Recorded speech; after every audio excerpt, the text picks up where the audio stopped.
Bismillahirrahmanirrahim. Assalamualaikum warahmatullahi wabarakatuh. Waalaikumsalam warahmatullahi wabarakatuh. Yang kami hormati Ibu Siti Latifah SPDMPD selaku Kepala SMP Negeri 9 Kota Surakarta serta mentor. Yang kami hormati Bapak, Ibu serta undangan SMP Negeri 9 Kota Surakarta yang hari ini menghadiri agenda seminar hasil orientasi pengenalan nilai dan etika bagi P3K Dinas Pendidikan Pemerintahan Kota Surakarta yang bertepatan di SMP Negeri 9 Kota Surakarta. Baik, untuk mengawali agenda pada siang hari ini, marilah kita awali dengan bacaan basmalah bersama. Bismillahirrahmanirrahim. Memasuki agenda inti, yaitu penyampaian seminar berjudul Bimbingan Klasikal untuk meningkatkan pemahaman peserta didik akan dampak negatif media sosial dengan menggunakan poster di SMP Negeri 9 Kota Surakarta yang akan disampaikan oleh Ibu Eva Fitriani SPD. Kepada Ibu Eva Fitriani kami persilakan.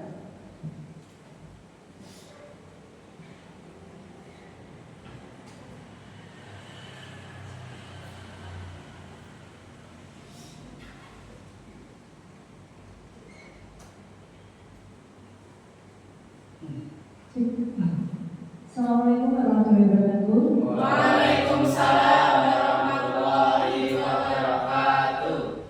Selamat sore semuanya. Selamat sore. Yang terhormat Ibu Siti Latifah SPDMPD selaku Kepala Sekolah dan sebagai mentor orientasi P3K dan yang terhormat teman-teman semuanya, Bapak Ibu guru SMP Negeri 9 Kota Surakarta. Di sini saya akan menyampaikan seminar hasil orientasi pengenalan nilai dan etika bagi P3K Dinas Pendidikan Pemerintah Kota Surakarta yang berjudul Bimbingan Klasikal untuk meningkatkan pemahaman peserta didik akan dampak negatif media sosial dengan menggunakan poster di SMP Negeri 9 Kota Surakarta. Ya, ini adalah profil saya. Perkenalkan, saya Eva Fitriani. Saya sebagai guru bimbingan dan konseling dan di sini menjadi angkatan pertama dalam orientasi P3K.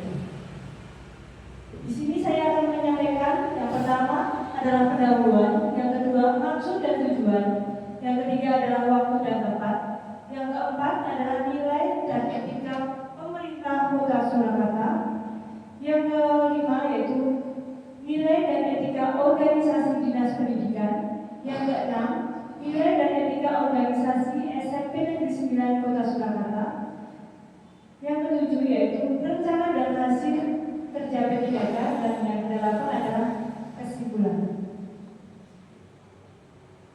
Yang pertama adalah pendahuluan. Pegawai pemerintah adalah perjanjian. P3K adalah pegawai pemerintah dengan perjanjian kerja. Adalah salah satu jenis ASN yang diatur dalam Undang-Undang Nomor 5 Tahun 2014. P3K merupakan pegawai yang diangkat berdasarkan perjanjian kerja untuk jangka waktu tertentu dan melakukan pekerjaan sesuai dengan kebutuhan instansi pemerintah. Maksud dan tujuan dari orientasi ini, yang pertama maksudnya yaitu mengenal fungsi dan tugas ASN, yang kedua mengenal nilai dan etika pada instansi pemerintah. Untuk tujuannya, peserta mampu memahami program orientasi dan mengenal nilai dan etika instansi pemerintah. Yang kedua, peserta mampu mengaktualisasi nilai ASN yang beraktual. Waktunya yaitu dimulai 16 Mei sampai dengan 20 Juni 2025. Bertepatan di SMP Negeri 9 Kota Surakarta. Ini adalah nilai dan etika pada pemerintah Kota Surakarta. Visinya mewujudkan pemerintah yang berbudaya, yang modern, tangguh, gesit, kreatif, dan sejahtera. Untuk mencapai visi tersebut, kita melakukan visinya yaitu yang pertama kesejahteraan masyarakat, kedua pertumbuhan ekonomi, ketiga tata ruang dan infrastruktur, yang keempat daya saing pemuda dan masyarakat umum, yang kelima tata kelola pemerintah dan pelayanan publik, Yang keempat, kemakmuran kesejahteraan. Dan yang ketujuh, daerah yang kondusif dan berhukum beragama. Visi dari Dinas Pemerintah Kota Surakarta adalah terwujudnya layanan pendidikan yang bermutu dan paripurna. Untuk mewujudkannya dengan misi layanan pendidikan yang bermutu dan paripurna, layanan pendidikan yang berparipurna dan sumber daya aparatur pelayanan. Visi dari organisasi SMP Negeri 9 Kota Surakarta yang pertama, bertakwa, berprestasi, berintegritas, berkarakter Pancasila dan berwawasan lingkungan. Untuk menjalankan visi tersebut, kita melakukan misi yang pertama, menyelenggarakan kegiatan pembinaan mental, yang kedua, melaksanakan pembinaan peningkatan keamanan dan ketakwaan, yang ketiga, membudidayakan sikap jujur, disiplin, gotong royong dan bertanggung jawab. Yang keempat, melaksanakan kegiatan bimbingan prestasi akademik. Yang kelima, melaksanakan kegiatan ekstrakurikuler. Keenam, melaksanakan KBM efektif. Yang ketujuh, pembiasaan literasi. Yang kedelapan, pembinaan kedisiplinan. 9, pelayanan pendidikan. Ke-10, pengembangan semangat prestasi. 11, pembiasaan kepedulian dengan lingkungan. 12, melaksanakan upaya pencegahan atau konservasi lingkungan. Dan ke-13, mewujudkan upaya penyelenggaraan konvensi air di kawasan lingkungan. Ini ada tujuannya: peningkatan pelayanan kegiatan beragama, meningkatkan peringkat sekolah dalam prestasi akademik, juga menjaga nama baik sekolah dan seterusnya. Kewajiban guru yang pertama, merencanakan, melaksanakan, menilai dan mengevaluasi hasil belajar. Yang kedua, meningkatkan dan mengembangkan kualitas akademik dan kompetensi. Yang ketiga, bertindak objektif dan tidak diskriminatif. Yang keempat, menjunjung tinggi nilai-nilai agama, undang-undang. Yang kelima, memelihara dan memupuk persatuan dan kesatuan bangsa.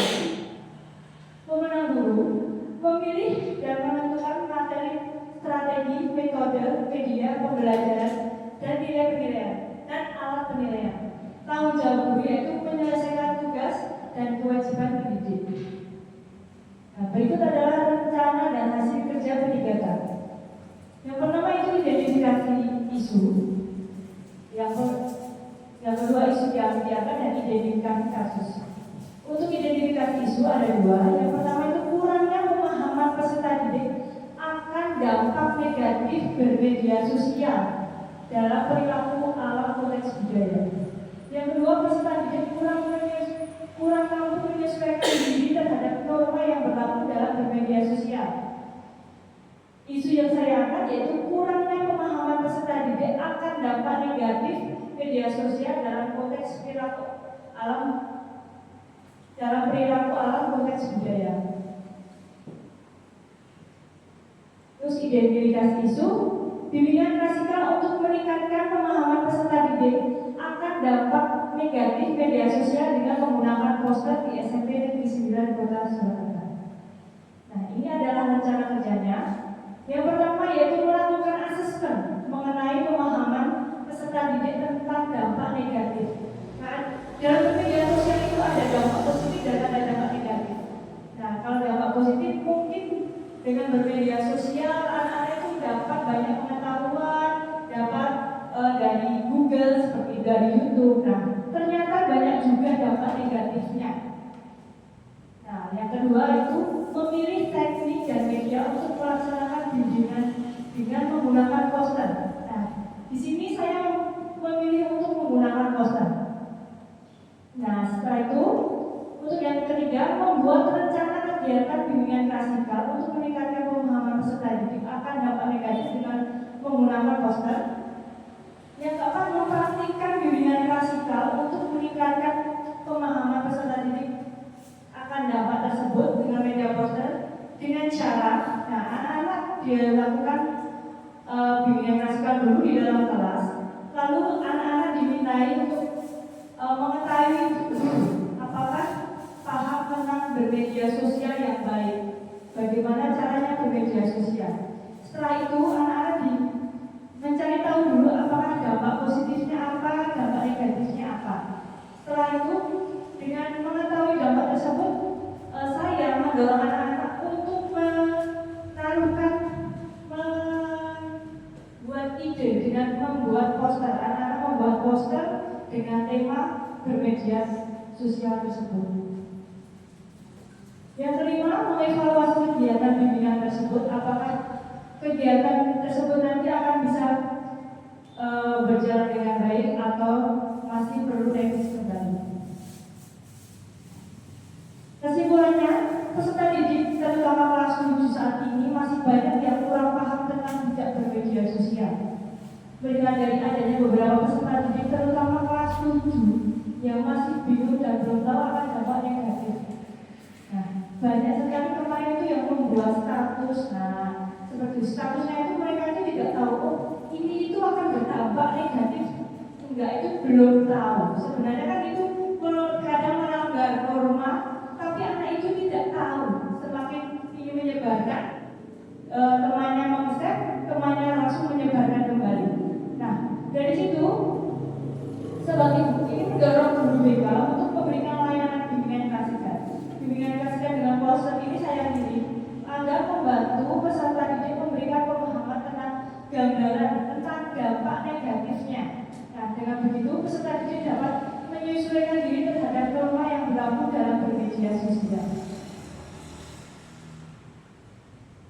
Ini adalah dokumentasi ketika bimbingan klasika di dalam kelas, dan berikut adalah dokumentasi ketika mentoring. Terima kasih. Wassalamualaikum warahmatullahi wabarakatuh. Waalaikumsalam warahmatullahi wabarakatuh.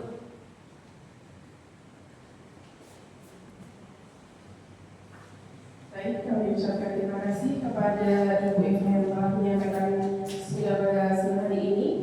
Kami persilakan kepada Ibu Siti Latifah sebagai komentar kita hari ini untuk memberikan tanggapan. Terima kasih waktu yang diberikan kepada saya. Assalamualaikum warahmatullahi wabarakatuh. Waalaikumsalam warahmatullahi wabarakatuh. Di sini Mbak Eva Fitriani SPD.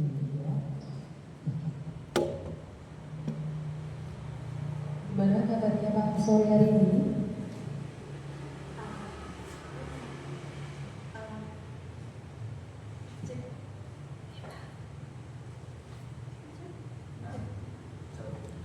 Alhamdulillah baik. Alhamdulillah baik. Bahagia nggak? Bahagia. Bahagia aku bahagia banget. Bahagia banget. Karena sudah selesai melakukan seminar. Selesai melakukan seminar.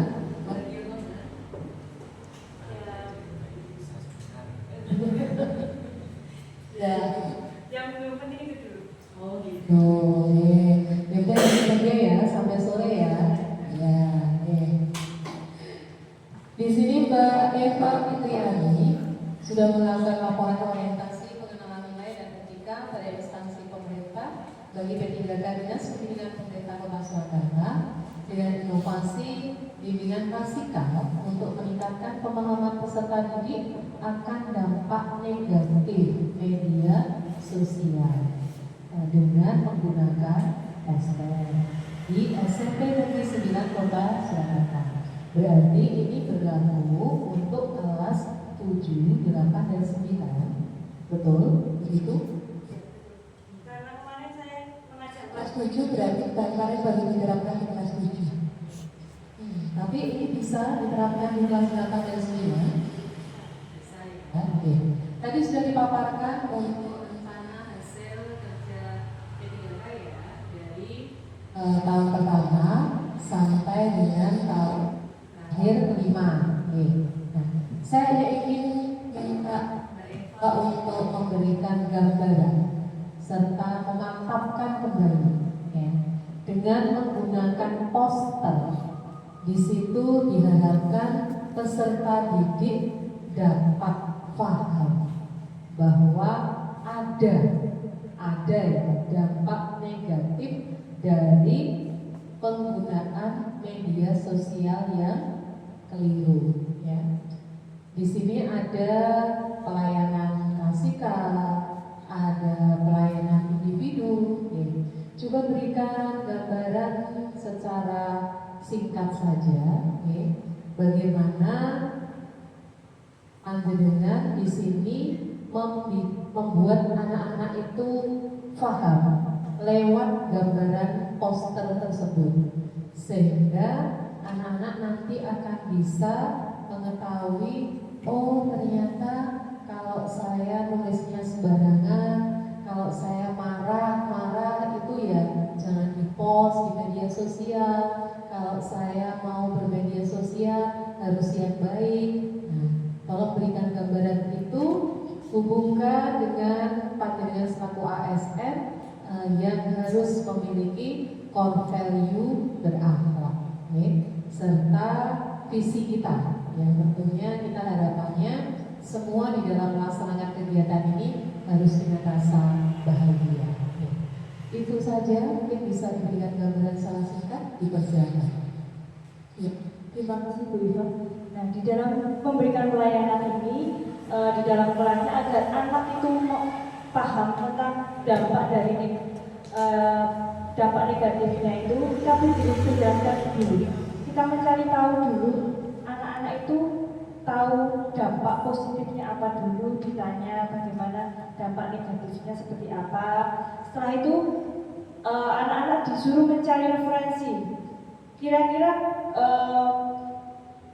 berperilaku membuat kata-kata atau mengikuti tren-tren yang sekarang itu merupakan hal positif atau negatif. Anak itu diminta untuk mengetahui itu terlebih dahulu, apakah itu melanggar norma atau tidaknya. Dengan membuat posternya itu dari anak-anak yang nanti kita memberikan contoh terlebih dahulu ketika dampak negatif. Oh, ketika berkata kurang baik atau menjelek-jelekkan, nah itu nanti kita memberikan gambaran seorang siswa atau seorang anak dengan memberikan komentar di media sosial seperti itu, ternyata komentarnya kurang baik. Nah, kita memberi contoh gambaran terlebih dahulu. Berarti intinya dengan menggunakan poster ini bisa menambah pemahaman peserta didik SMP sendiri untuk bisa mengetahui bahwa banyak dampak negatif dari pemanfaatan media sosial yang tidak betul, begitu ya? Ya. Dan ini bisa dipraktekkan untuk kelas 8 dan 9. Berarti nanti kolaborasi panjenengan bersama guru BK yang lain itu juga tetap terjalin dengan baik ya. Oke, terima kasih Mbak Eva untuk penjelasannya. Kita berikan aplaus untuk beliau.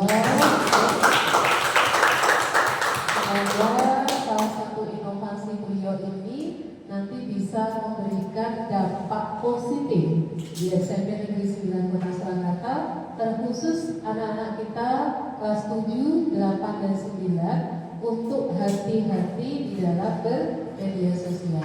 Apakah ini untuk anak-anak ya? Tidak juga, sebenarnya guru juga bisa mengetahui dampak dari media sosial. Tadi kan hasilnya mungkin bisa dipampang dalam mading biar guru juga tahu kalau ternyata bermedia sosial itu juga ada dampak. Oh, terima kasih. Berarti nanti bisa disosialisasikan juga pada guru-guru dan tenaga kependidikan SMP 9 Kota Surakarta. Begitu ya.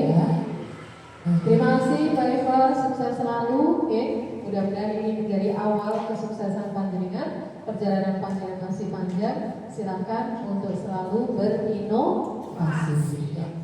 Saya akan sampai di sini. Assalamualaikum warahmatullahi wabarakatuh. Waalaikumsalam warahmatullahi wabarakatuh.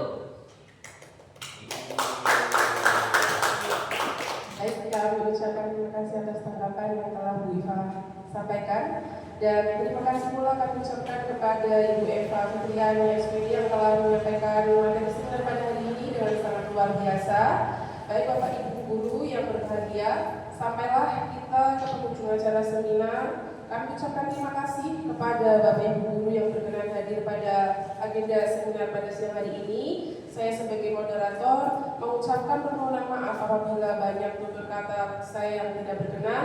Kami akhiri, billahi taufik wal hidayah. Wassalamualaikum warahmatullahi wabarakatuh.